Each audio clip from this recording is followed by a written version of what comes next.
I want you to imagine the blunt friend, coworker, family member, neighbor, whoever that is in your life, the person that never ceases to amaze you, that they just kind of are really outright with you in some ways that maybe you would hide yourself. When I think of that person, the story that always comes to my mind is I was in seminary and we had just come back from Christmas break. You don't know what states people go off to. But we had an international student who came up to me after Christmas break, and her question for me was, "Why did you get fat over Christmas break?" That doesn't feel great. And I don't even remember what I said. I remember the question much more than the response. And you start thinking about all of those holiday cookies or treats or whatever it was that you enjoyed. But most of the time, people aren't that blunt with you. But there are times in life where people are in your face about something that hurts, that you feel offended, that you feel attacked. And we are in the midst of a series titled, Can We Talk? Jesus' Wisdom for Conflict and Healing. And if we're going to talk about conflict, we have to talk about how do we find healing in our conflicts after getting offended? Because if conflict resolution only means as long as you haven't hurt me, we can figure this out. We are not going to deal with conflict very well because in life, we get our feelings hurt. That's just a reality. And in today's story, I'm just going to give you a preview. I'm going to split our reading up into a few different sections. And we're going to walk with Jesus through what seems like not his favorite day. He's going to have a little bit of exhaustion and other things going on in today's story. But I think in the midst of it, we will find something that will help heal us in the midst of our own conflicts. So I want to start in Matthew chapter 15. Matthew writes, "Then Pharisees and scribes came to Jesus from Jerusalem, and they said, 'Why do your disciples break the tradition of the elders? For they do not wash their hands before they eat.' And he answered them, 'Why do you break the commandment of God for the sake of your tradition? For God said, honor your father and your mother, and whoever speaks evil of father and mother must surely die. But you say that whoever tells father or mother, whatever support you might have had from me is given to God, then that person need not honor the Father. So for the sake of your tradition, you nullify the word of God, you hypocrites. Isaiah prophesied rightly about you when he said, this people honors me with their lips, but their hearts are far from me. In vain do they worship me, teaching human precepts as doctrines.'" Now I'm going to pause here. If you haven't noticed, it feels like Jesus has had a rough day already in this story. But I want you to understand why he feels perhaps this way. If you've ever invested in something, you've given all of your energy and your time, you're working hard on something, and somebody came up and nitpicked the smallest little thing, you might not have a lot of energy left for it. And so Jesus has been going around healing all of these crowds. People's lives are changed. And someone comes up and goes, hey, why do you not make your disciples wash their hands before they eat? You're like, that's what we want to talk about today? You want to talk about anything else? You want to talk about them washing their hands. And so I think Jesus, the human side of Jesus is experiencing a lot of exhaustion. And when they're criticizing Jesus' disciples, we can't ignore that it's not just them being criticized, it's Jesus being criticized. Why haven't you told your disciples to be better than this, Jesus? Now, some background. The Hebrew scriptures have some commands about hand washing around sacrifices. If a priest was meant to sacrifice something, they are supposed to wash their hands first. But there's not really like widespread hand cleaning requirements. Though we live in a world much different than this, it makes this text harder for us to come to because in the last 100 or so years, we have understood that the science of hey, washing your hands is really helpful. Please wash your hands. It's why, I haven't got the joy of celebrating communion with you yet, but there's a whole, you have to visually show people washing your hands if you ever give somebody a piece of bread. They need to see hand washing. And I think the Pharisees have a trajectory of how they interpret Scripture. And I think they're coming from a positive place. They're trying to do well. And they have this theory. if there's gray areas of what's good or bad, let's choose something incredibly strict, and of course it's a good thing to do, so we don't ever stray into doing something bad. So if their question is, well, when should I wash my hands? They're going to just make this rule open and wide as possible, all of the time. Just keep doing it, because then you won't ever run the risk of doing something wrong. And so in the midst of that, it's things like, well, should I eat with those kinds of people? Well, maybe God wouldn't like it, so let's exclude that group of people. What about this group? And they just keep drawing boundaries tighter. So they have tradition after tradition that kind of draws boundaries tight. And so they have these traditions about washing their hands before every meal, and they want to criticize Jesus because he's not telling his disciples to adhere to tradition. Now, Jesus hears this accusation or this challenge, and he does something that I think is going to be very relatable in this story.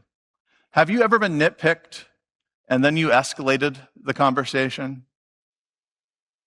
Jesus escalates the conflict. He starts accusing them. You want to ask me a question? I've got a question for you. You think I'm breaking traditions. You break God's commandments. You are supposed to honor your father and mother. But you know what? When someone chooses to be generous with the religious institutions and they say, you know what? That's okay. You give us all that you have and leave nothing for your parents to celebrate and honor them. Jesus is like, hey, you find it okay to do that. You're breaking God's commandments. How dare you? You're not honoring father and mother. And Jesus doesn't just escalate the accusation to God's commands. He starts name calling, you hypocrites. Now, I'm sure there's plenty of name callings that we could fill in the blank with what we've done in our own lives, where the other person is not just poking you about a tradition or a rule or a guideline. They are hypocrites, jerks, whatever you want to say. Jesus escalates by weaponizing Scripture. Have you ever felt that when someone's upset with you and suddenly there's a Bible verse for you about it?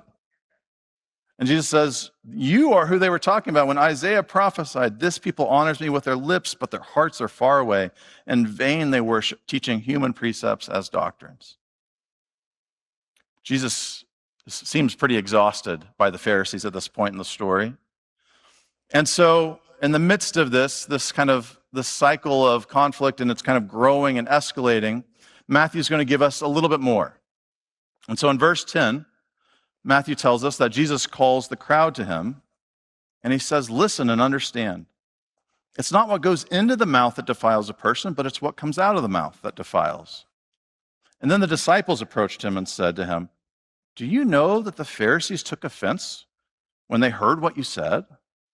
And he answered, every plant that my heavenly Father has not planted will be uprooted. Let them alone. They are blind guides of the blind. If one blind person guides another, both fall into the pit. And Peter said to him, explain this parable to us. And he said, are you still without understanding? Do you not see that whatever goes into the mouth enters the stomach and goes out into the sewer? But what comes out of the mouth proceeds from the heart, and this is what defiles. For out of the heart comes evil intentions and murder, adultery, sexual immorality, theft, false witness, slander. These are what defile a person, but to eat with unwashed hands does not defile. We'll pause again. So in this story, there's the exhausting incident, there's the escalating conflict, and then there's a natural thing that happens, which is you start needing to explain yourself to everybody. If you've ever had a rise out of you where you're just like, you feel so offended, frustrated, you might have said some name calling, you might have escalated things, and now you got to defend yourself to everybody. And Jesus calls the crowd over to him and he explains, whatever goes into your mouth doesn't defile you, it's what comes out. And he has this really fun illustration that it doesn't matter what you eat, it all ends up in the sewer one day. So it doesn't matter, good or bad, whatever you eat, that's where it goes. But your life, the things that come out of you, some things are healing, some things are hurtful, and that's what defiles what you do in this world. And so he's explaining himself, and he's going to later explain more things about some of those bad activities that defile murder and adultery and false witness and slander and all of these things. But in the midst of this, there's an aftermath, and I think a really unexpected surprise in the story, to use Courtney's conversation with the kids earlier, is that the disciples get up, and I don't know if they're trying to guilt trip Jesus. Their words are very strange. Jesus, don't you know that you offended the Pharisees?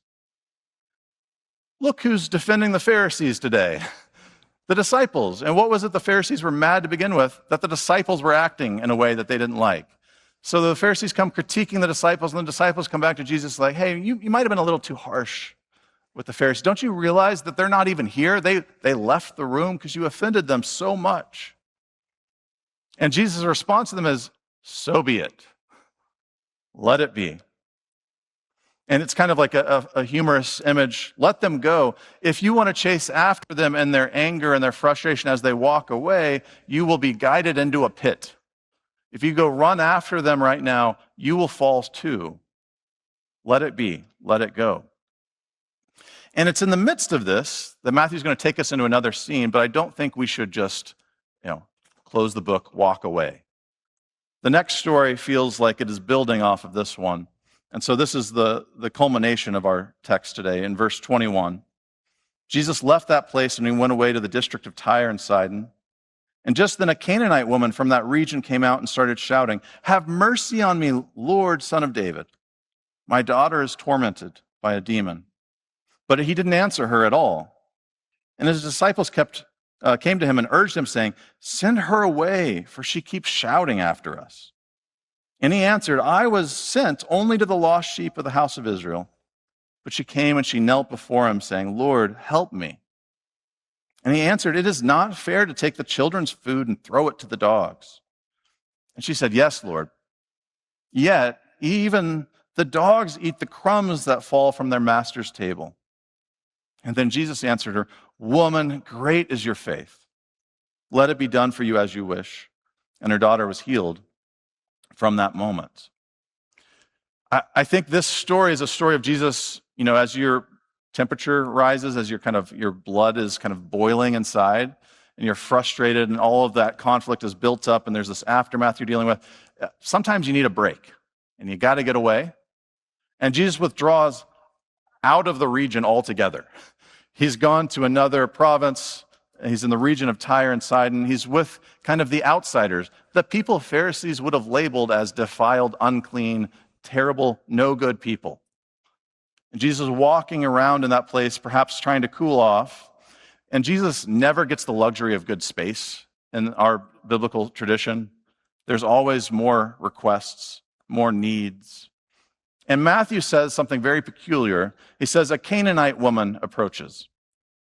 Now, you might have heard a phrase like a Canaanite woman at some point in the biblical tradition, but it is an anachronism. It is not current to the time period of Jesus to call anyone a Canaanite woman. That region has not been called by that type of name in a long time. But I think it's meant to kind of push at this seed of there's the God of Israel, and what is there for the Canaanites? What is it for the other people of the land? And this woman comes shouting, have mercy on me. My daughter is tormented by a demon. I don't know what would have seemed more defiling to a Pharisee than a Gentile possessed by a demon. That's as far as it goes. And it fits the caricature. You go to this land, you're going to get that kind of person. How dare you go there? And this woman comes shouting, have mercy on me, have mercy on me. And Jesus says nothing. And the disciples speak up. Peter spoke up a little bit earlier. I get his sense of feeling every time they speak up in the text. But they speak up. I think maybe they're a little overstimulated for all of the parents of children or teachers or just kids in school. This last week of school, you might have heard a lot of noise, and maybe you wanted some silence. Jesus has withdrawn to this land, and the disciples they have no energy left. Please stop yelling at us. Jesus, tell this woman to go away. Send her away. Notice how weird it is that the disciples earlier are like, hey, Jesus, the Pharisees are offended and they left. Shouldn't we do something about it? Here's a woman crying out in need, and they're like, get her out of here, please, Jesus. And once again, like last week, Jesus does not take his disciples' advice. He states his mission to the woman in the story saying, I was sent only to the lost sheep of the house of Israel. That's not a no, but he's stating something of his mission, to which she responds simply with, Lord, help me. And then Jesus says something that's really uncomfortable. This feels like the blunt, weird thing that you're like, I don't know what to do with this. This probably would be very hurtful if you're this woman. He says, it's not fair to take the children's food and throw it to the dogs. Now, if I came to any of you with a request of my daughters need your help, and you said, you don't throw the kids' food to the dogs, I would probably feel offended by that. I'm sure she felt that. That sounds offensive. Whereas the Pharisees got offended and left, this woman does not leave. She persists. She says, yes, Lord, which I don't know how hard that was to say. I feel like, no would have been kind of where we would have started. But she kind of does like the great gift or skill of improv. Never say no, say yes and then add to the scene. Yes, Lord, yet even the dogs eat the crumbs that fall from their master's table. Last week we saw the disciples feel like they have nothing. They had 5 loaves and 2 fish, and it became 12 baskets of leftovers. She's encouraging Jesus, saying, you might not have anything for me, but there's always crumbs. There's always enough leftovers. I'll take that. Give me whatever is left over. My daughter needs it. Even the dogs don't starve. Give my daughter something. And you might think her standing up to Jesus would create an uncomfortable situation, as if I don't know. She stood up to him. This is going to be weird. But this is the happiest Jesus has been all day in our story. It's like, thank you, woman of great faith. Somebody gets it. It took going to the middle of nowhere to this other place and this woman going through great need and challenges to finally hear what faith sounds like in the story. Great is your faith. Let it be done for you as you wish. Jesus heals the daughter from her torment, and then he goes out and he starts healing all of the crowds. And then he goes and feeds more people. And I think about how different this story would be if it wasn't for this woman's persistence in the midst of conflict or offense or frustrations. And the story reminds me that so often our conflicts arise because we have clashes in priorities. Jesus' frustrations with the Pharisees are, is the way we've done things, is the tradition more important than God's commands? And how that kind of clashes with each other. Or people's needs versus the rules. Or people's needs with your mission statement. They're like, I'm kind of here for this purpose. Or is it the clash of insiders versus outsiders? The conflict of contrast between motivations. Are the Pharisees bringing this story up to Jesus about the disciples' hand washing because they want to help them, or is it a backhanded thing? Are they trying to hurt them and make them look bad? Our priorities are important. And something that will get in the way of any healing is when our priority for defensiveness wins out over all else. Jesus is kind of defensive with the Pharisees and lashes out in that beginning scene, and there's no healing with the Pharisees in that part of the story. But when we get to the end of the story and this woman is seemingly offended by her daughter being compared to a dog, she does not run away. She does not leave. She persists. Sometimes our defense mechanisms wall up our hearts, and a walled up heart doesn't heal.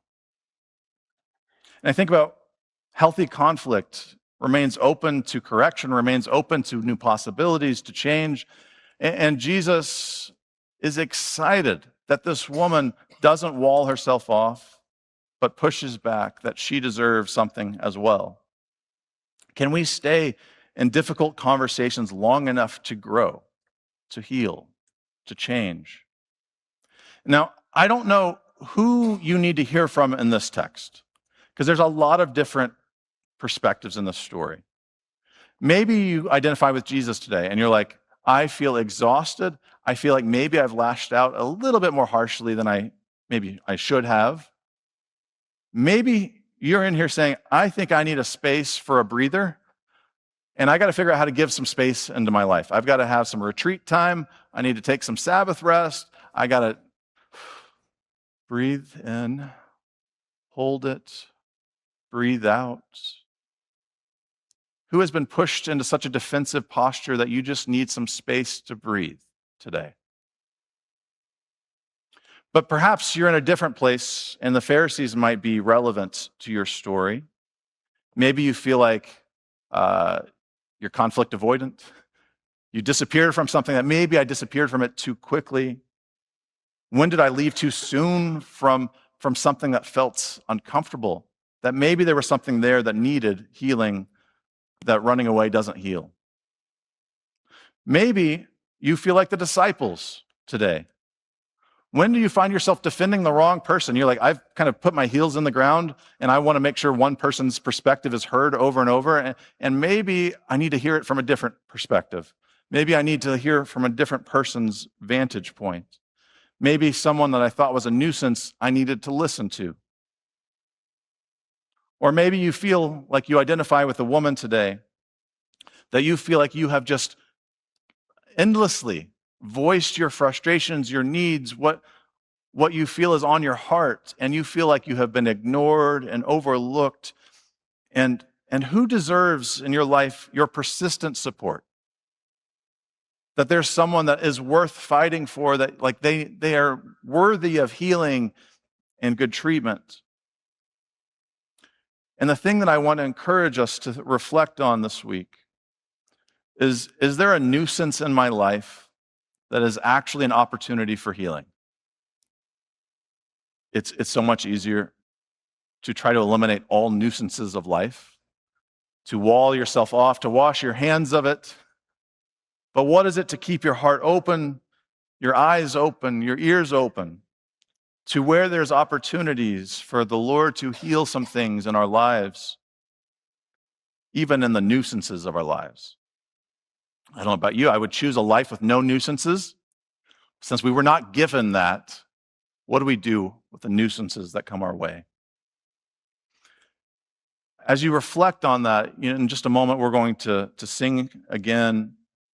I invite you to, if you want to pray at a prayer station, if you want to pray to yourself, if you want to journal and write something down, be reflective on what is the thing that my spirit has felt is a nuisance that I'm trying to run from or wall off that maybe I should lean into and ask God to heal today.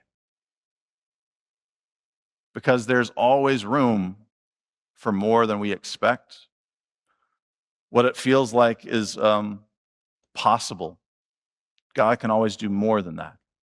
And so even if you just settle for imagining that God has some leftovers for you, and you can't even imagine that God has invited you to his table, God has more for us if we would not run away and hide, but would embrace him and show up saying, Lord, heal me today.